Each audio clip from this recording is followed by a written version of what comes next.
Have you ever walked into a room and immediately wanted to turn around and leave, not because anything is wrong, but because everything in you feels overwhelmed? Too many faces, too much effort, too much starting over. If you've ever felt that way, this story might feel pretty familiar. You're listening to the Habits of Hope podcast, where we believe a life rooted in hope grows through daily rhythms that help us trust God's faithfulness, even in life's hardest seasons. Each episode is an invitation to practice small, intentional habits that shape a deeper spiritual life.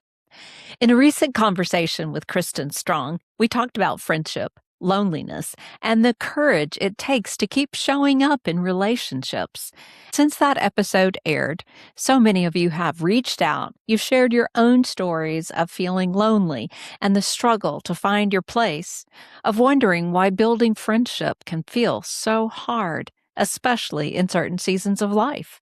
As I've read your messages, I've thought, yes, ditto. I know this feeling, which made me want to share a story from my own journey today. I'm Ginger Harrington, the host of Habits of Hope podcast and author of Holy in the Moment.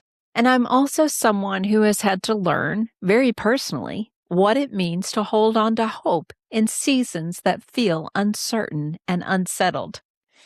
My husband served for 24 years in the United States Marine Corps, which meant our life was marked with frequent moves. New places, new churches, new beginnings, over and over again. We even lived in Japan for 4 years, which was a beautiful experience, but one that also stretched me in ways I didn't always feel prepared for. If I'm honest, moving has never been easy for me. Here's a little backstory on that. After struggling with Graves' disease in the year 2000, I began to experience deep anxiety around our military moves. Not just in the moment, but for months before we left, and often 4 to 6 months after we would arrive. I came to dread moving. At one point, I remember thinking that every move actually cost me 6 months to a year of my life to anxiety. Now, that wasn't actually true, but it felt true. And if you've ever struggled with anxiety yourself, you know how powerful and how consuming and exhausting anxiety can be. The big part of that anxiety was the loss of community and stability, the loss of familiar faces, the reframing of home, the loss of easy friendships, and knowing where you belong. Because every move meant starting over, and starting over takes courage. Over time, I began to realize that my anxiety around moving wasn't just the logistics of change. It wasn't just about unpacking boxes or learning new roads or figuring out where everything was. It went deeper than that. What I was really feeling was the instability of change, the insecurity of not knowing who my people were going to be in this new place and where I belonged yet, of not having that in-person support that makes life feel steady. When you move frequently, you do have people that you love, people who know your story, but it's not the same as having somebody nearby that you can call in an emergency, someone you can meet for coffee, someone who shows up in daily life. And that's not just something we want. It's something that we're created to need. Through the years, God began showing me that while friendships are indeed a very special gift, they were never meant to carry the full weight of my security. Only He can do that. Only He remains steady and unchanging, even when everything else is shifting. Now, does that mean that the anxiety completely disappeared? No, I wish. Even now, there are moments when it still peeks through, moments when I feel that familiar flutter in my stomach and increase of my blood pressure, that sense of feeling unsettled. But the difference is I've learned where to take it, and I've learned to bring that need for security, acceptance, and relationship back to the one who never moves. I share more about the beginning of this struggle with anxiety in the first chapter of Holy in the Moment. And I'll link that chapter in the show notes. You can go back and read that for free if you want to. And I hope that it will encourage you if you struggle with anxiety, because this became one of the places where God began to meet me in a deeper way. And yet, even in those seasons where I struggled the most, God was always faithful. He was faithful to provide friendships, faithful to meet me in loneliness, faithful to teach me things I could not have learned in other ways. It didn't always happen quickly, but it always happened. This is exactly where I found myself on the day of the story I want to share with you. I wasn't just in a new place, but in that familiar tension between longing for connection and feeling completely worn out by what it takes to get there. This is a place I had been many times before, many moves before, where I needed people, but in that moment, I didn't have the energy to go through the process again. Not another round of starting over, not another season of trying to find my place. This was a day I didn't feel strong, a day when I didn't feel brave. It was the new student orientation for my daughter's high school. This was the last place I wanted to be. My 16-year-old daughter stood beside me, the new girl, again.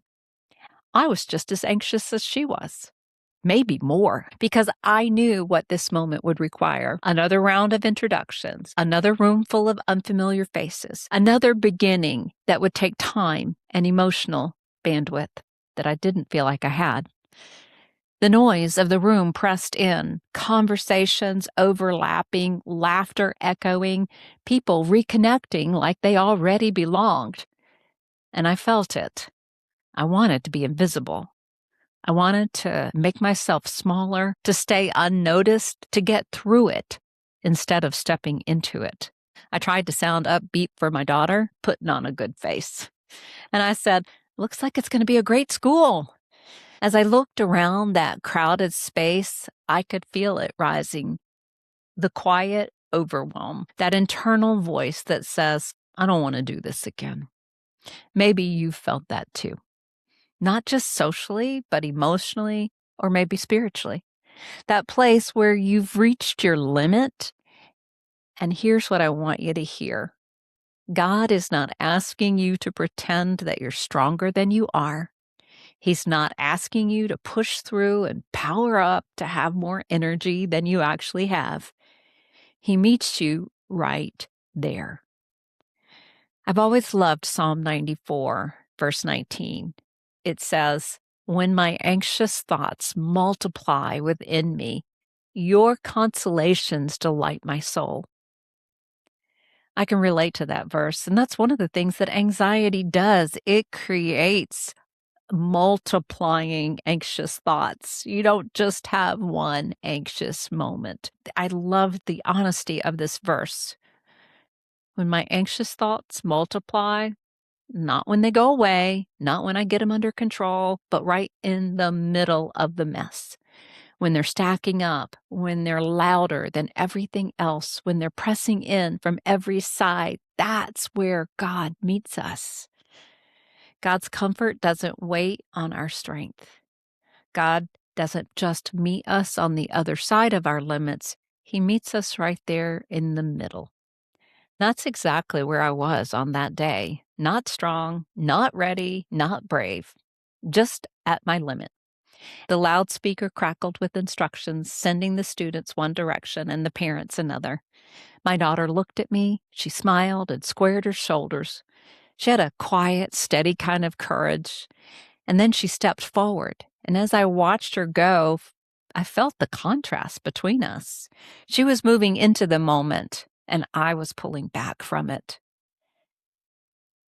I found a wooden bench kind of off to the side, and I sat down, arms crossed, hoping the whole thing would be over quickly.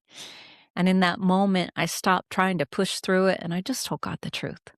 "Lord, I can't do this today. I don't have it in me to meet new people. I don't have it in me to start over again. If there's somebody here you want me to meet, you're just going to have to bring them to me, because I don't have it today. I don't have the courage to even say hello. Here's something that I have learned. God is not put off by prayers like this. You might be having an attitude or a meltdown moment or be angry or upset, but He is not disappointed by your emotions or your limits. He meets you right there. Another verse that has really been meaningful to me in times like this is Isaiah 41:10. And here's what it says: "Do not fear, for I am with you. Do not anxiously look about you, for I am your God. I will strengthen you. Surely I will help you. Surely I will uphold you with my righteous right hand." Notice what God promises. Not that you'll suddenly feel brave, but that He will be your strength. 10 minutes later, I heard my name. I looked up, and there was Patty, the pastor's wife from our new church. She walked over with a smile and said, "I want to introduce you to some friends who also have teenage girls." And just like that, something shifted. The room didn't feel quite so overwhelming. The air felt a little easier to breathe. That moment could have felt small, ordinary, even random, but it wasn't. It was God's provision. In that moment, I remembered the prayer I had just whispered to God. If there's somebody you want me to meet, you're going to have to bring them to me. And that's exactly what He did. Not in a dramatic way, not in a part the Red Seas moment, not in a way that even drew attention. It was quiet and ordinary, but it was special. I think sometimes we expect God's help to look big and obvious, something immediate, something undeniable, but often His provision looks like this: a familiar face in a crowded room of strangers, a timely conversation, a simple introduction, something small on the surface, but deeply personal underneath. How many times has God answered us, and we almost miss it because it doesn't look the way we expect? God doesn't just respond to our needs, He responds to us. He sees what we're carrying, and He knows what feels hard, and He meets us in ways that are specific and personal. Looking back, I can almost picture it. God in His kindness answering my small, weary prayer with a simple act of connection, not forcing me to be brave, but meeting me right where I was. Patty brought two women over to where I was sitting, Chris with curly red hair and Lee with a dimple in her cheek, and their simple, gracious hello began to steady something in me. Hello is such a small word, one that we often take for granted, but it can carry something so powerful. It can say you're seen, you're not alone, there's space for connection here. And sometimes the smallest moment of connection becomes the beginning of something much bigger. Here's what I did not know that day as I sat on the bench wanting to be invisible, tired, resistant, and unsure that I had anything left to give. God was doing more than easing a hard moment. He was beginning a story. That introduction started one of my closest friendships. Chris has been a prayer partner and a steady presence in my life for 15 years. We've walked through so much life together, raising teenagers, kids, weddings, and new beginnings. We've walked through deaths in the family and navigated loss and grief.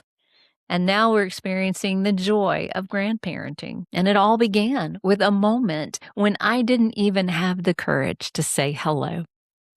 When you're in a hard moment, you can't see what God is building. You only see what feels uncomfortable, awkward, or exhausting. You see what you lack and what you need. But God sees the whole story. God's faithfulness isn't always immediate, but it is consistent. And He meets you in the moment, and He continues working beyond it.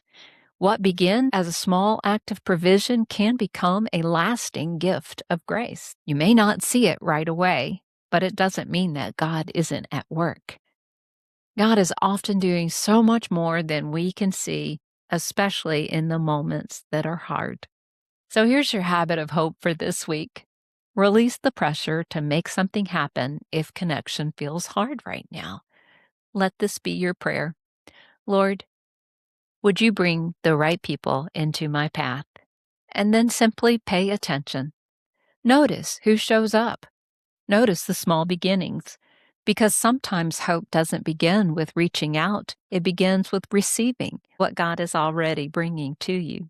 Today, you may not feel ready. You may not feel brave. You may feel tired of trying again, but you're not alone in that place. And there's so much hope in that, friend. The God who sees you in your weakness, in your weariness, He's already at work. What would it look like for you today to stay open to the small moments that God places in front of you? Those moments where you have the opportunity to choose hope again. He meets you in your limits and responds in ways that are personal. And often He builds something lasting through moments that feel small, even something as simple as hello.